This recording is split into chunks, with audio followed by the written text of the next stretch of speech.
48 warga negara Indonesia yang dievakuasi dari Iran tahap 2 tiba di Indonesia. WNI yang tiba kali ini berasal dari Jakarta, Banten, Sulawesi Barat hingga Kalimantan Timur.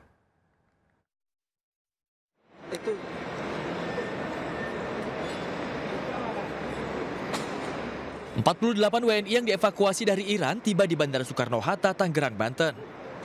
Puluhan WNI ini sebelumnya dievakuasi ke Baku, Azerbaijan menyusul eskalasi konflik yang semakin meningkat di Timur Tengah. Selanjutnya 37 WNI dari Azerbaijan akan menyusul dipulangkan setelah melakukan reschedule penerbangan akibat bandar udara di Doha sempat ditutup. Untuk penerbangan yang menggunakan transit di Doha sempat mengalami kendala ya karena ada penutupan wilayah udara pasca serangan Iran ke pangkalan militer Amerika Serikat yang ada di Al Udeid, Qatar. Namun dari pantauan KBRI Doha, operasional bandara sudah berjalan dengan lancar ya, dan saat ini mereka sudah mulai mengatur penerbangan keluar dari Doha, dan insya Allah 37 WNI lainnya dapat segera kita pulangkan ke Indonesia dalam waktu sehari 2 hari mendatang. Kemlu juga mengevakuasi 3 WNI dari Yaman Utara yang merupakan wilayah yang dikuasai oleh Houthi. Selain itu, Kemlu juga mengevakuasi 2 WNI yang menetap di Tel Aviv dan Yerusalem. Sebelumnya, dengan menggunakan maskapai Turkish Airlines TK56 rute Baku Jakarta, 11 WNI dievakuasi dari Iran. Evakuasi dilakukan bertahap setelah Menteri Luar Negeri meningkatkan level siaga dari KBRI Teheran menjadi level 1. Dari Tangerang, Banten, Hasnugara, Ayus melaporkan. Ya, meski mulai dievakuasi bertahap, ratusan WNI masih berada di Iran dan menghadapi dampak perang Timur Tengah. Di tanah air, keluarga WNI di Iran berharap proses evakuasi berlangsung cepat dan lancar.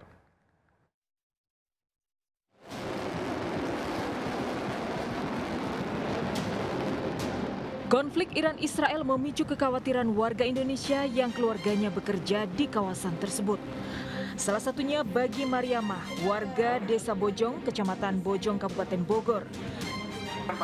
Putrinya Sayyidah yang tengah menempuh pendidikan S3 di Teheran, Iran, masih menunggu evakuasi ke Indonesia pada Kamis ini. Sangat khawatir sekali, bahkan mengkhawatirkan. Tapi kalau Sayyidah bilangnya mama tenang, itu saja yang diucapkan. 5 tahun. 5 tahun. Di sana udah 5 tahun? Iya, sudah. Di sana ngapain, Bu? Di sana itu mahasiswa ambil S2, S3. S2-nya sudah selesai, ini sekarang S3-nya lagi nyusun. Kekhawatiran juga dirasakan Mardiono, warga Jember, Jawa Timur yang memiliki keluarga bekerja di Arab Saudi dan Yordania. Mardiono berpesan agar keluarganya selalu waspada dan menghubungi KBRI setempat. Teman-teman di sana untuk berhati-hati, selalu koordinasi dengan KBRI atau KJRI di negara tersebut. Total ada 386 WNI berada di Iran dan dievakuasi pulang ke tanah air secara bertahap. Tim Liputan iNews melaporkan. Partai Gerindra memberi sinyal bahwa Presiden Prabowo Subianto akan bertemu Megawati kembali. Gerindra menyebut ada banyak momentum yang bisa mempertemukan keduanya.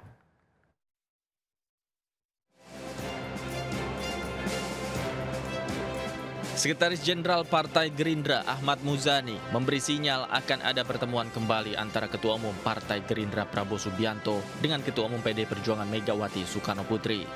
Kendati demikian, Muzani mengaku belum mengetahui pasti waktu pertemuan keduanya. Dirinya optimis pertemuan kedua tokoh negara itu bisa terrealisasi. Insya Allah akan segera ketemu.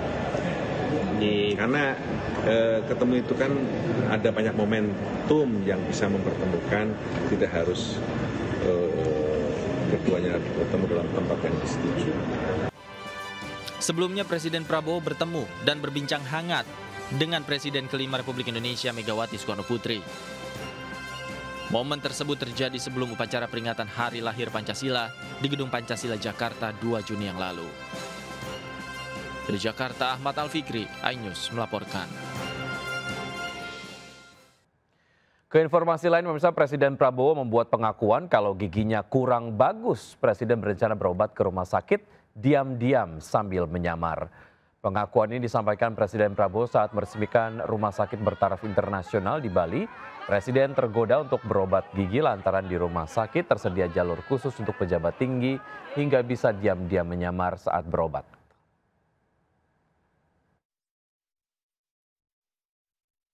Diam-diam saya mau juga ke situ. Tapi diam-diam nyamar. Dan katanya ada jalur khusus untuk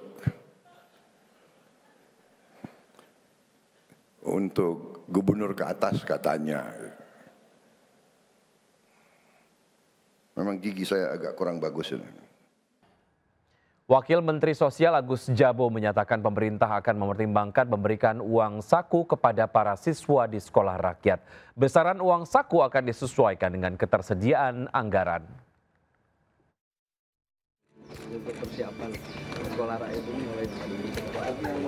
Kementerian Sosial menyatakan pemerintah akan mempertimbangkan memberi uang saku kepada para murid di sekolah rakyat. Pemerintah mengatakan terus mengevaluasi kebutuhan siswa. Menurut Wakil Menteri Sosial Agus Jabo, besar uang saku akan disesuaikan dengan ketersediaan anggaran. Secara keseluruhan, kebutuhan biaya pendidikan dan operasional siswa sekolah rakyat per tahun mencapai 48 juta rupiah. Angka itu mencakup berbagai kebutuhan dasar peserta didik dari jenjang SD sampai SMA.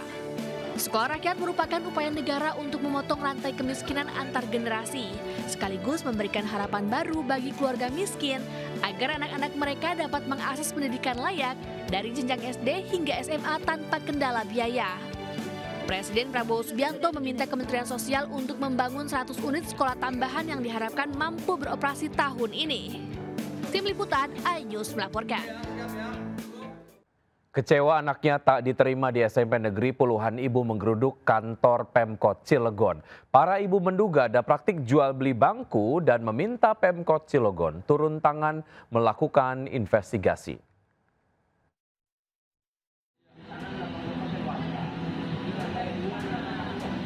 Puluhan ibu menggeruduk kantor pemerintah Kota Cilegon mengadukan sistem penerimaan murid baru atau SPMB tingkat SMP yang dinilai carut-marut. Para ibu mengaku anak mereka tidak diterima, padahal jarak rumah dengan sekolah lebih dekat ketimbang siswa lain yang dinyatakan diterima. Para ibu meminta wali kota melakukan investigasi kemungkinan dugaan kecurangan dalam penerimaan siswa baru di Kota Cilegon. Anak saya itu masuk SMP pakai domisili, tapi mengapa yang lebih jauh masuk anak saya tidak? Sedangkan kita sama-sama daftarnya pakai domisili. Kita sama-sama gaptek nggak ngerti ya gaptek ya. Jadi daftarnya bareng-bareng. Jadi kita tahu bahwa dia ini pakai domisili bukan pakai prestasi lah yang dia bilang. Dan yang 1 kilo diterima. Kenapa itu? Itu saya pertanyakan. Padahal jarak rumah ibu ke sekolah itu 470. Kenapa yang 1 kilo diterima? Dinas Pendidikan Kota Cilegon berjanji akan melakukan evaluasi hasil SPMB SMP, terutama terkait dugaan jual beli bangku di sekolah negeri. Dari Cilegon, Banten, Iskandar Nasution, iNews melaporkan.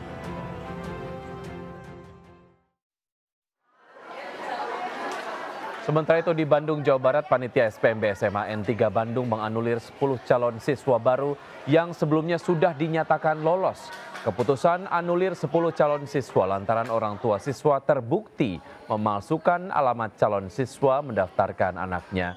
Fakta ini terungkap saat panitia SPMB melakukan survei langsung ke alamat calon siswa dan ditemukan ketidaksesuaian. Ke-10 siswa yang dianulir merupakan bagian dari 126 siswa yang diterima melalui jalur domisili.